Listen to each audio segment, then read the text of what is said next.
ایک کہانی بڑی پرانی۔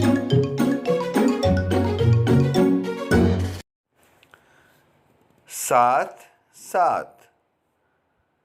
لالو اور رحیمو ایک ہی گاؤں کے رہنے والے تھے۔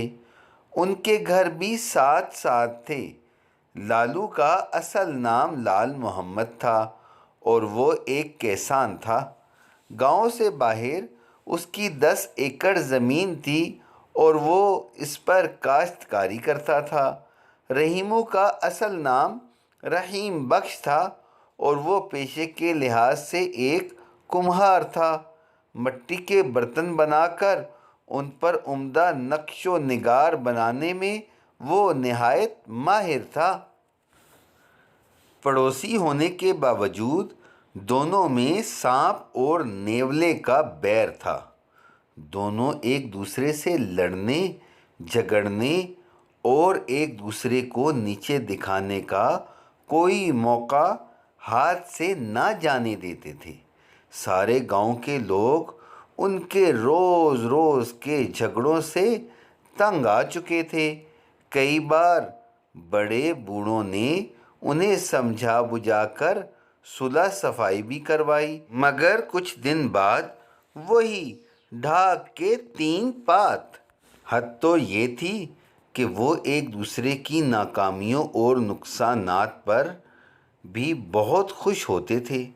لالو کی گندم کی پکی ہوئی کھیتی بالکل تیار کھڑی تھی۔ اس نے بہت محنت کی تھی، اس لیے اس بار اس کی فصل پہلے کے مقابلے میں بہت اچھی ہوئی تھی۔ لالو اپنی کھیتی کو دیکھ دیکھ کر خوشی سے پھولا نہ سماتا تھا اور رحیمو اس کے سونے جیسے کھیت کو دیکھ کر جل بھن کر کباب ہوتا تھا۔ خدا کا کرنا ایسا ہوا کہ ایک روز چند چنگاریاں اڑ کر کھیت میں آ گئیں۔ خشک گندم کے خوشے چنگاریوں سے جلنے لگے اور دیکھتے ہی دیکھتے سارا کھیت جل کر راکھ ہو گیا۔ لالو دہائی دیتا ہوا کھیتوں میں پہنچا اور ہاتھ اٹھا اٹھا کر رحیمو کو بددعائیں دیتا رہا، جس کی بھٹی سے چنگاریاں اڑ کر اس کے کھیت میں پہنچی تھیں۔ اس واقعے پر سارا گاؤں افسردہ تھا مگر رحیمو بے حد خوش تھا۔ ایک دن اچانک خوب کالے کالے بادل آئے اور زور کا مینہ برسنے لگا۔ رحیمو نے دن بھر کی محنت کے بعد بہت سے مٹی کے برتن بنا کر انہیں سوکھنے کے لیے دھوپ میں رکھ چھوڑا تھا۔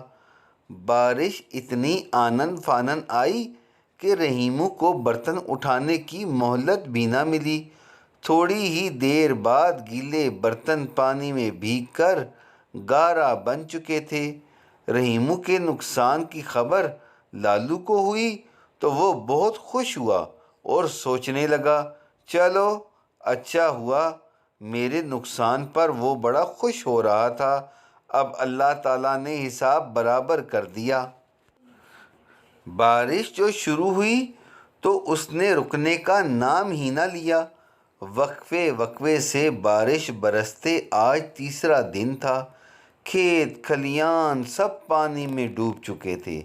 ہر طرف پانی ہی پانی نظر آتا تھا۔ گاؤں سے قریب ہی دریا تھا۔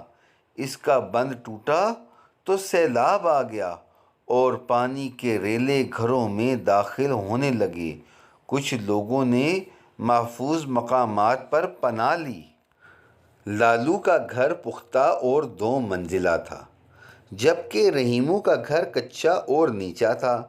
اس کے گھر میں پانی داخل ہو گیا تھا اور وہ اپنے چھوٹے چھوٹے بچوں کے ساتھ اپنے کچے گھر کی چھت پر پلاسٹک اوڑھے بیٹھا تھا۔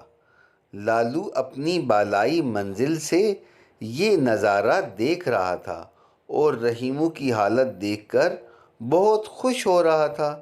اس کے ہاتھ میں چائے کی پیالی تھی۔ وہ مزے سے چائے کی چسکیاں لے رہا تھا اور نہایت غرور سے ایک نظر رحیمو پر بھی ڈال لیتا تھا۔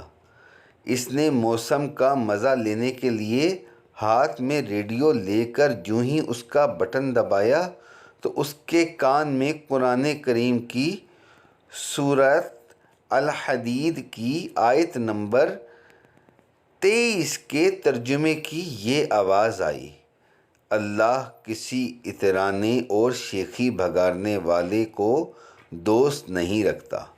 قرآنی آیت سن کر وہ اس کے بارے میں سوچنے لگا۔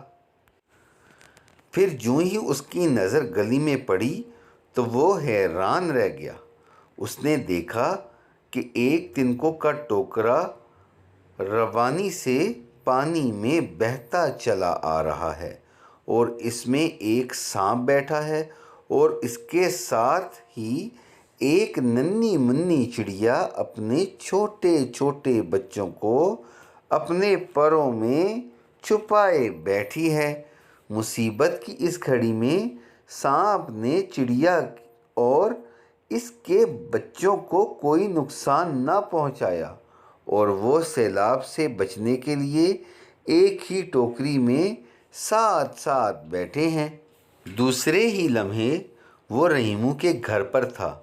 وہ رحیمو سے معافی مانگ رہا تھا اور اسے اور اس کے معصوم بچوں کو برسات اور سردی سے بچانے کے لیے اپنے گھر لانے میں مدد کر رہا تھا۔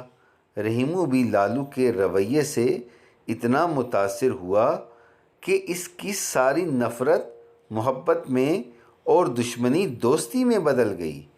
اس دن کے بعد سے اب تک دور دور کے گاؤں میں ان کی دوستی کی مثالیں دی جاتی ہیں۔